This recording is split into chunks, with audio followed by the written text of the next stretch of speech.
So we're right here, and we're going all the way up there and back. And off we go. It is a beautiful November day when I'm taking this ride, and the first part through Savage Park is a beautiful wooded trail.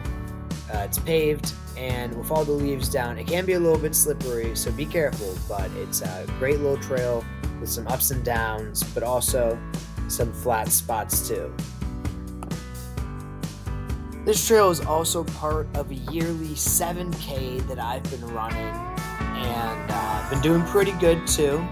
Trying to get faster, trying to get out there and run a little bit more. So it's always fun to run this trail, and it's always fun to bike this trail. There's another trail in Savage Park that's right down by the Little Patuxent River branch that this trail follows, and it's up close and personal. You see the rapids, and if you keep following it, you'll even see the ruins of an old earthen dam that was on the river 100 years ago, I guess.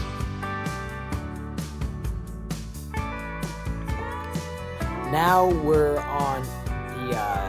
still on the Patuxent Branch Trail, but now we're on the trail to the B&O Railroad Bridge. That's about a mile and a half. It's right next to the Little Patuxent River here, and it is no longer paved. It is now a dirt trail, and there's so many bikes on it that there's huge sections that are just muddy puddles, total mess. So if you were to start at Savage Park like I did, and there is parking there, then it'd be about 2 miles until the B&O Railroad Bridge. You can also start at the B&O Railroad Bridge because there's parking there as well, and you'll see that in just a little bit here in the video. A fun fact about this trail that we're currently on is it is actually in the path of an old railroad right-of-way. It reminds me of the Katy Trail back home in Missouri, and I would love to go back on that trail and kind of do another video. It was so much fun when I did it a few years ago. Comment down below your favorite outdoor memory.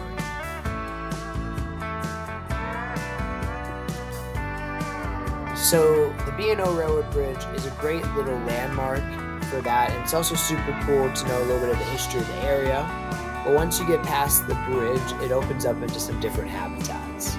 You get out into some meadows, you start seeing a little bit of wetlands, and you get out of the woods that you had previously been in throughout most of the ride.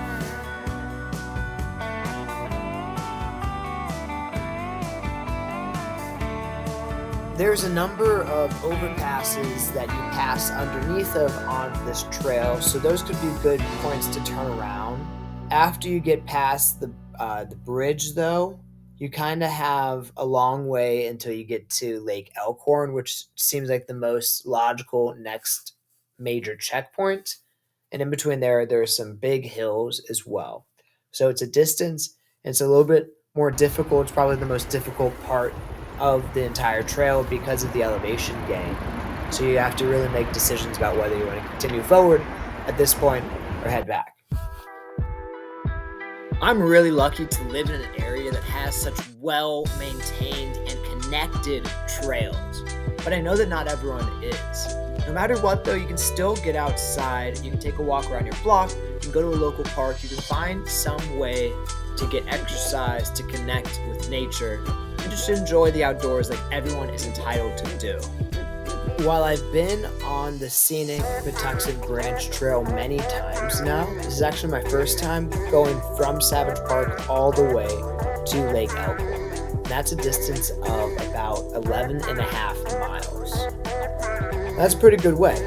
That's almost half a marathon, so it could be a really good distance to run as I'm trying to get my distance up when I'm running. And also, it's just a beautiful trail. I love being next to the river the entire time.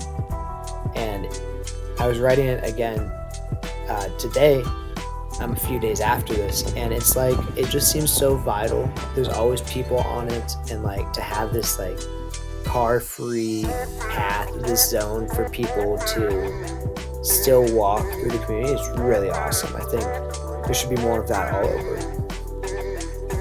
and not just having like the space for people, but providing the space for wildlife as well, and like giving people a space to connect with nature. It's all so important, not just for our mental health, but like our physical health and the health of the world as well. We're at such a turning point. I mean, like we're freaking cooked, but like how cooked are we really going to be? That's the question, I think. And this is a small part of it. Definitely like devoting space to the outdoors. That's part of it for sure. Devoting space to like car-free, emission-free travel. What does that look like in the future? Yeah, what does that look like? That's a really good question.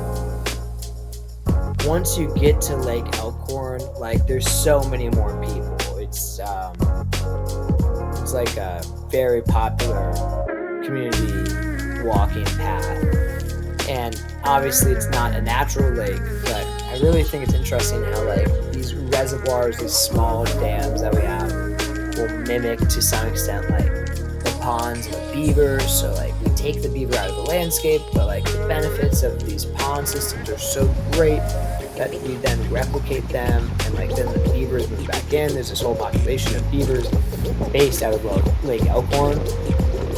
You can check out my other video about that, and that takes place at Lake Elkhorn.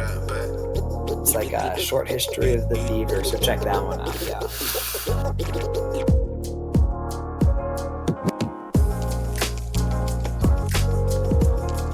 So we're on the way back now. It took about 45 minutes to go about 6 miles. So I'm not going super fast, but it's a very leisurely ride. I'm not trying to go super fast. It's not the point. I'm out here trying to enjoy just being outdoors. I think everyone should try to enjoy being outdoors because it is so enjoyable. And I'm such an advocate for like nature, for being outdoors. I think it does wonders for everyone. So get yourself outdoors, enjoy life. If you like these types of videos, like and subscribe. You know, give me the support, and then in the comments, tell me what you like to do outdoors. Tell me what you want to see me do in these videos. That really would mean a lot. Thank you. I ended up messing up my camera somehow and like just recording a bunch of the ground right in front of my bike as I'm going. But like it's always a learning curve, and I want to get better, so I'm going to keep doing these kinds of things. And you know, I'll make 2 videos and then I'll stop, and I have to be more consistent if I want to get better, and that's just true about anything in life.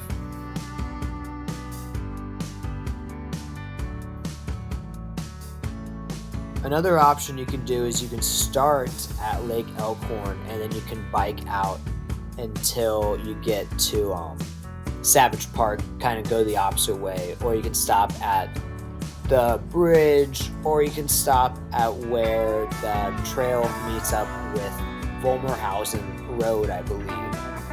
And if you were to keep going past Savage Park a little bit, there's the Savage Mill, and that's a really cool place. And they have this great restaurant called Dive Bar that I just love. So you can definitely do that. You can bike out there. It'd be like 6 miles out, have a little meal, and then you can bike back, and that would be an awesome day.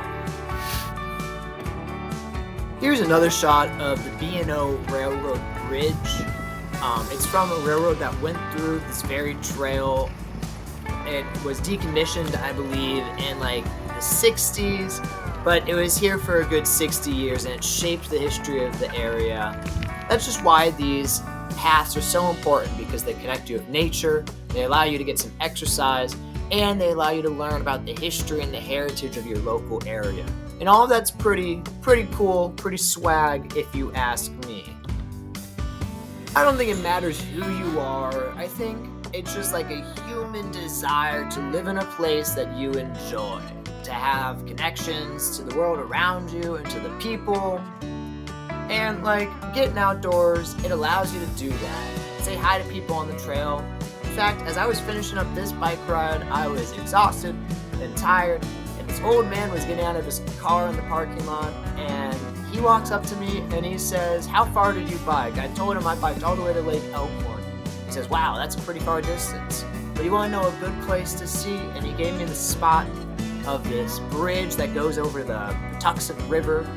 So I'm going to have to go and check that out. And like, if I didn't go on the bike ride, I wouldn't have gotten that insight about a new spot to explore. I wouldn't have gotten a connection that's out there in the world. If I didn't go for the bike ride, I wouldn't have gotten the exercise I got, or I wouldn't have experienced a beautiful day. So it's just so important that you get out there into the world and you experience it and you make these connections with the world around you. I promise that life will be better for it. We're finishing up back at Savage Park, back to that beautiful paved trail that we started on. If anything, if you don't go the entire way, if you do start at Savage Park and just walk this trail, it's about 1.5 miles out and back, and it's beautiful, especially in the fall. So here I am back where I started, back at Savage Park. I ended up going about 11.24 miles. It took about 1.5 hours. And if you like this video, like and subscribe. I'm going to be doing a lot more, getting outside even more. So I hope you have a great one, and thanks for watching.